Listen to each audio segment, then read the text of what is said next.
Good morning, everybody. What's going on? Aaron here, checking in April 23rd, 2024. Once again, post-show. Still riding that high, and I don't think that's going to go away anytime soon. Again, if you're just tuning in, did my first show on the weekend, walked away with a silver and a gold, and the hunger, the thirst just to be better than I was, and continue my growth in this is definitely there. So I'm gonna keep pushing. So today is day 2 of my newest workout split. I don't even have a name for this one yet. I don't know. Superman split, I think, is what we're going to go for here. Essentially, it is more targeting the upper body to get that V taper. Again, something that I definitely realized I needed to bring up, seeing pictures, stage pictures, and just trying to get wider shoulders and back, and a bigger chest. And fill it out a little more. I've got wide hips, so it makes sense to me right now. I'm not going to get a whole heck of a lot skinnier. I'll get a little bit thinner, and I'll get the defined abs and whatnot. But I mean, just as far as my width, I'm almost where I can be. So now it is just bringing everything else up. So with that being said, the next 6 to 8 weeks are pretty strict as far as upper body, with very little lower body, actually. So today is day 2 of this program, and it is actually going to be lower body. With that being said, it is still not what I'm used to doing. So Wednesdays for me were always leg day, however the fuck you want to say it. And it's Tuesday today, so that's a weird thing for me. But today is going to be leg and arm, and then Thursday is going to be arm and leg. So it just it flip-flops every Tuesday and Thursday. And it's going to be interesting. It is literally essentially 4 to 6 sets for the legs. Like, that's it, nothing crazy. And about the same for arms. Arms will be a little different because I will be using the BFR cuff, so I'll be doing BFR protocol, which completely changes things up. Pardon me. Essentially, this program calls for 2 sets, 2 to 3 sets of everything. When I use BFR, I do the 4-set protocol, so I add stuff on. So today is it's going to be starting with squats and then good mornings. Good morning. So pretty excited about that. Last week, when I was just kind of in depletion mode, doing full body workouts all in one day, just again trying to deplete glycogen stores to get ready for show. I tried Smith machine squats and actually fell in love with them. I have a hard time squatting. I've got bad knees, bad back. Anybody that follows along, again, I had spinal surgery 8 years ago, going on 9 years, I guess now soon. And my back has just still never been the same. So I'm constantly trying to strengthen it up and build it. As soon as I put load on it and I get, the axial load and compression on the spine, I get hurt pretty easily. So I really be careful with that. So I kind of got away from squats. I was doing hack squats. Hack squats a couple weeks ago, I ended up hurting my ankle. So again, something that I have to bring up is my ankle mobility. So I tried Smith machine squats, and I was ridiculously comfortable in them. The bar generally only weighs 15 pounds. I never calculate the bar and my weight when I use the Smith machine anyway. And I threw just 25s on it, so I had 50 pounds, which is fuck all. Now, again, keep in mind, I was in like complete deload. It was my 3rd week of deload, just going through the motion just to try and, again, burn those glycogen stores. So I'm very confident that I'll be able to throw 90 pounds on there and do, because I'm going to be doing 2 to 3 sets max of squats.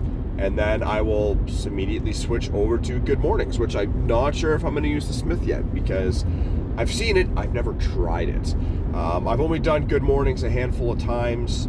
I actually enjoy them. They felt great. I got a good stimulus. And that's really what it comes down to, guys. It's that stimulus to fatigue ratio.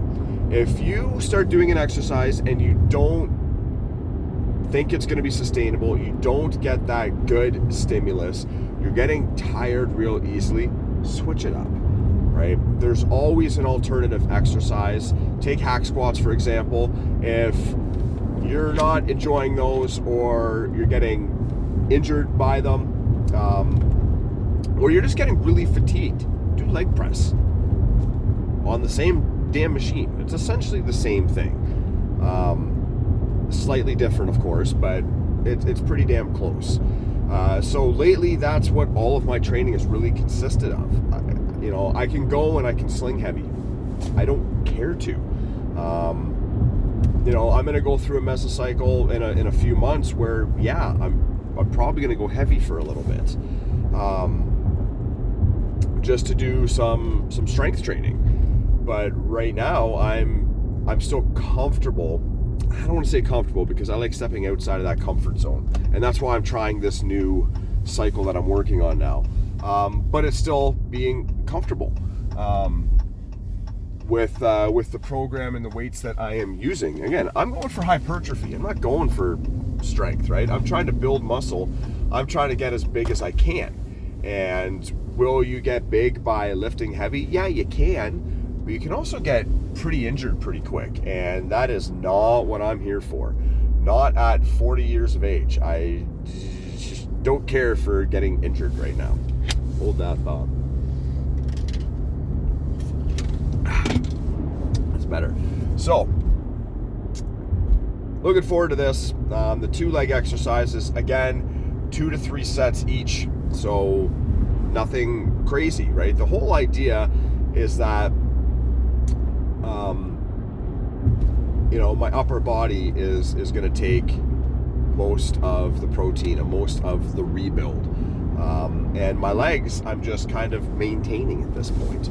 I'll put a little bit of strength and a little bit of size and definition on, of course I will, because that's just how it works, but I'm not looking to bring my legs up right now. In the next mesocycle, yes, it's going to be more leg dominant. Depending on how this one goes, I might just go back to balance. I was actually quite surprised at the size and definition of my legs on stage compared to everybody else, because I always thought my legs were lacking. I was wrong. They were actually pretty good. Now they're still not where I want them to be, so I still got some work to do there. On top of doing legs today is arm day, which is good. I mean, I was generally doing biceps twice a week anyway, so this is still going to be twice a week. It's not going to change. Again, I use the BFR protocol, so blood flow restriction.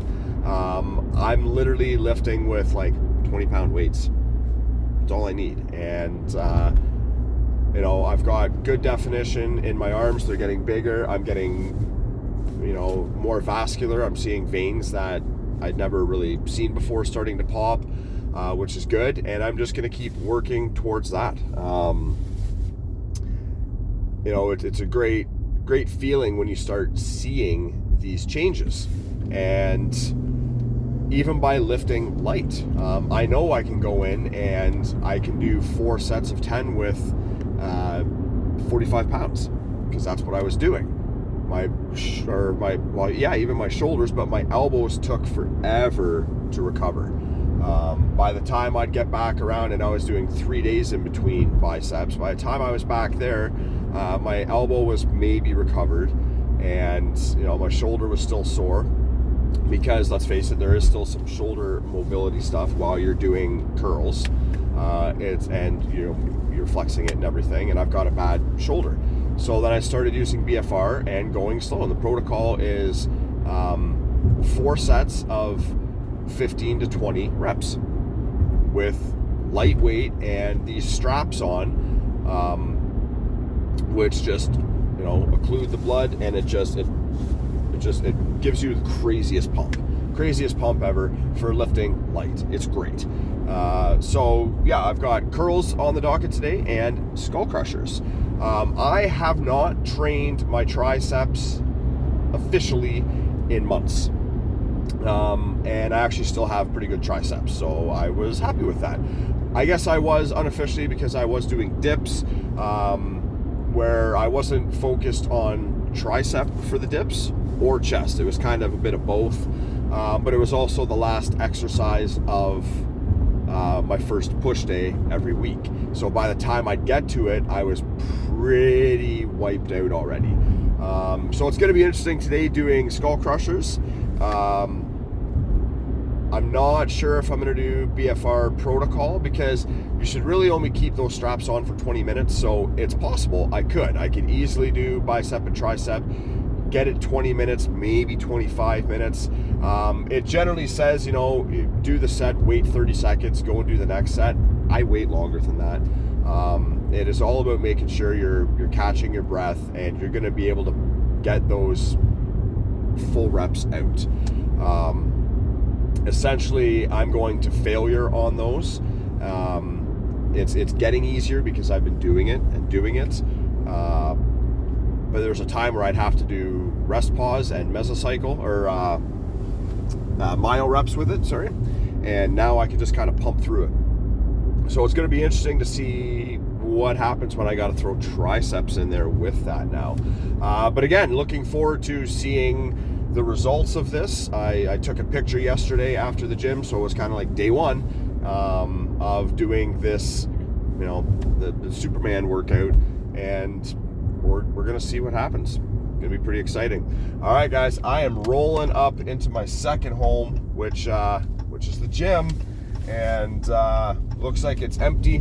So that's always my favorite, unless the wolf pack shows up, and that is the elite. So the owner and a couple of the other trainers when we're here, and we just fucking turn it up a notch. So, all right, guys, thank you again for following along. Really appreciate it. You know the drill. Own your lives and get after it. Cheers.